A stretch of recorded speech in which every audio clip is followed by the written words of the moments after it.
This is a tutorial on how to do the granny stripes stitch pattern specifically for a blanket for the Granny Love Crochet Along. I am using a double knit acrylic yarn for the yarn that I'm using. I'm using a 4.5mm Clover and More hook. These are my favourite hooks. And a pair of yarn snips, but scissors will work just fine. And then a large blunt needle. They're called lots of different things: tapestry needles, darning needles, yarn needles, widely available in craft shops. So that's everything you need to make this blanket. So to start your Granny Stripes blanket, you're going to need to make a starting chain that is the width that you want your blanket to be. I have a tip here that means you don't need to count that chain. You just crochet it to how long you want it to be, and the way that I do my slip knot means that you can undo that slip knot and undo your chain back to where your last stitch is of your first row. So this means you don't actually have to count your chains. If you do want to count your chains, your starting chain needs to be a multiple of 3 plus 1. So for example, it would be a multiple of 3, say 3 times 10 is 30, plus 1 is 31. Doesn't matter how big your chain is, it needs to be a multiple of 3 plus 1. Or follow this way of doing a starting chain and you don't have to worry about counting long chains ever again. So I'm putting my hook to one side of the working yarn and pulling out, then I'm rotating 360 degrees. And that twist there is what I use instead of a slip knot. So if I pinch that twist, I can now do my starting chain. And your starting chain needs to be the width that you want your Granny Stripes blanket to be. So I'm not going to worry too much about what the actual count of my chain is. I just want it slightly bigger than I want the width of my blanket to be. So that will do for this swatch. So I'm just going to give it a quick count. Obviously you don't need to do this if you're doing a long chain. So I've got 3, 6, 9, 12, 15, 16. So I've actually got the right number of chains here, so a multiple of 3 plus 1. So I'm going to do 2 extras just so I can show you that unpicking at the end. Right, so for Granny Stripes, we do those granny groups just like we do in a granny square, but we do them back and forth in rows. So in the 4th chain from my hook, I'm going to make a granny group of 3 double crochets. So when you go into your chains, it doesn't really matter whether you go under 1 thread or 2. It is personal preference. I prefer to go under 2. So I'm just going to make 3 double crochet into that 4th chain from my hook. There we are. So you can see I've kind of got a group of 4 because I've got this bit of chain that sticks out here. So now I'm going to skip the next 2 chains and I'm going to do 3 double crochet into, so I'm skipping that one, I'm doing 3 double crochet into that chain there. So you're going to work 3 double crochet into every 3rd chain. So you've got 2 chains between each group of 3 double crochet.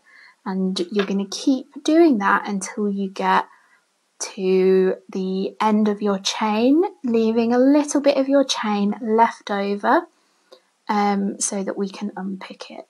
So I'm going to keep doing this all the way down my chain. This first row is a little bit more fiddly than the rest of the rows of the Granny Stripe. The rest of the rows work up quite quickly. So I'm just going to do a couple more granny groups until we get to somewhere near the end of the chain, and then I'll come back and show you how to undo this chain and start your next row. Okay, so this is what my first row looks like. You can see I've done 5 granny groups. I've got this bit of a starting chain over here, and you can see I've got this overhang of 2 chains. So what I'm going to do is let me just take my work off of my hook. So what I'm going to do is I'm going to undo that chain there. So if I take a yarn needle and pull on that thread there, pull that tail through, that's undone that chain there.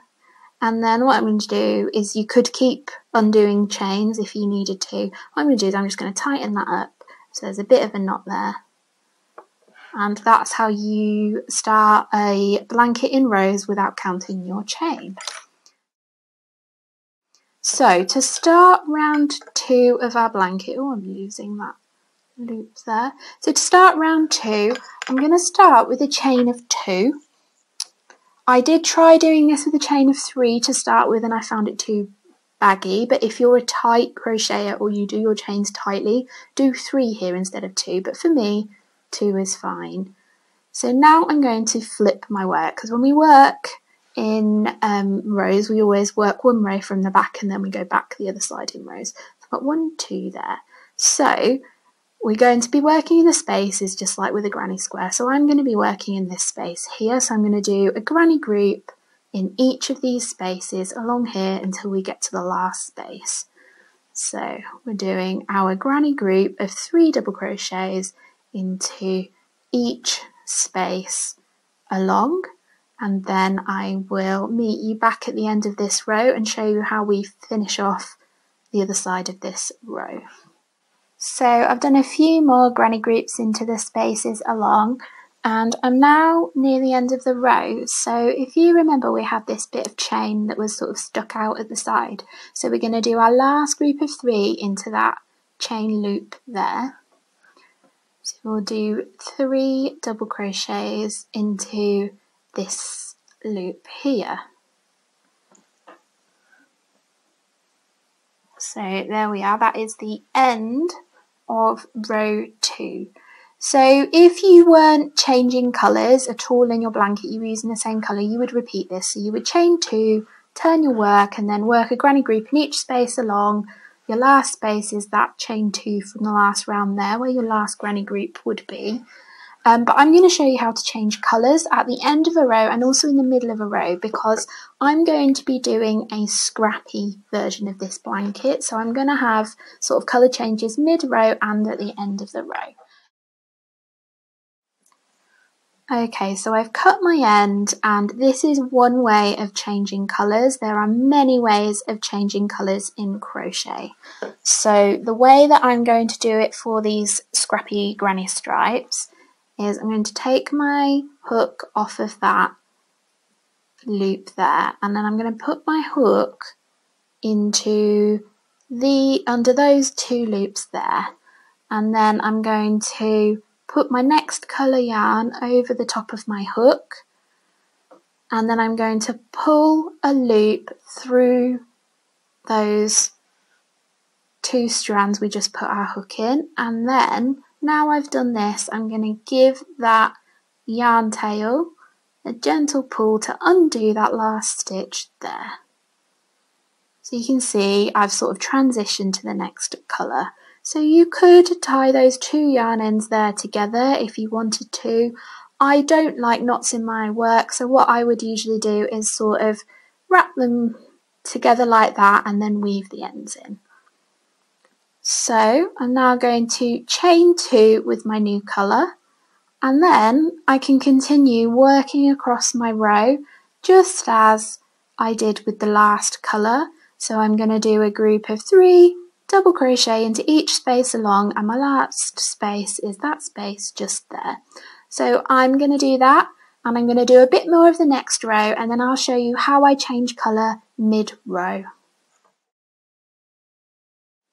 Okay, so here I am partway through a row, and I'm wanting to change colours because I'm maybe at the end of my scrappy ball of yarn that I'm using. So what I'm going to do is I'm going to work the next double crochet but stop before I do the last pull through. So this is another way of changing colours in yarn that I'm showing you. You can of course mix and match or do your own way. So you can see here I've worked 1 full double crochet, and then the next one I've done a partial double crochet. I've still got 2 loops left on my hook. So I'm going to take my next colour and pull at the end, and then what I'm going to do is I'm going to hold my yarn just like I would if I was starting a new row, and I'm going to yarn over and just pull up a loop of the next colour. I've not even cut the last colour yet. So you could, again, tie those 2 strands together in a knot, but I tend not to do that. I just overlap them and then weave them in securely. So now I can continue my granny stripes in the new colour, and you can see that I've done a colour change mid-row. So the reason why that loop is coming loose is because that end is not secured to anything. So like I said, I do go back and weave my ends in almost as I go when I do a project like this. So yeah, that is how to do a granny stripe, how to change colours at the end of the row, and how to change colours mid-row. I'm really excited to see my scrappy blanket come together. So let me know in the comments if you're going to be doing a granny stripes blanket or a giant granny square blanket for the Granny Love crochet along.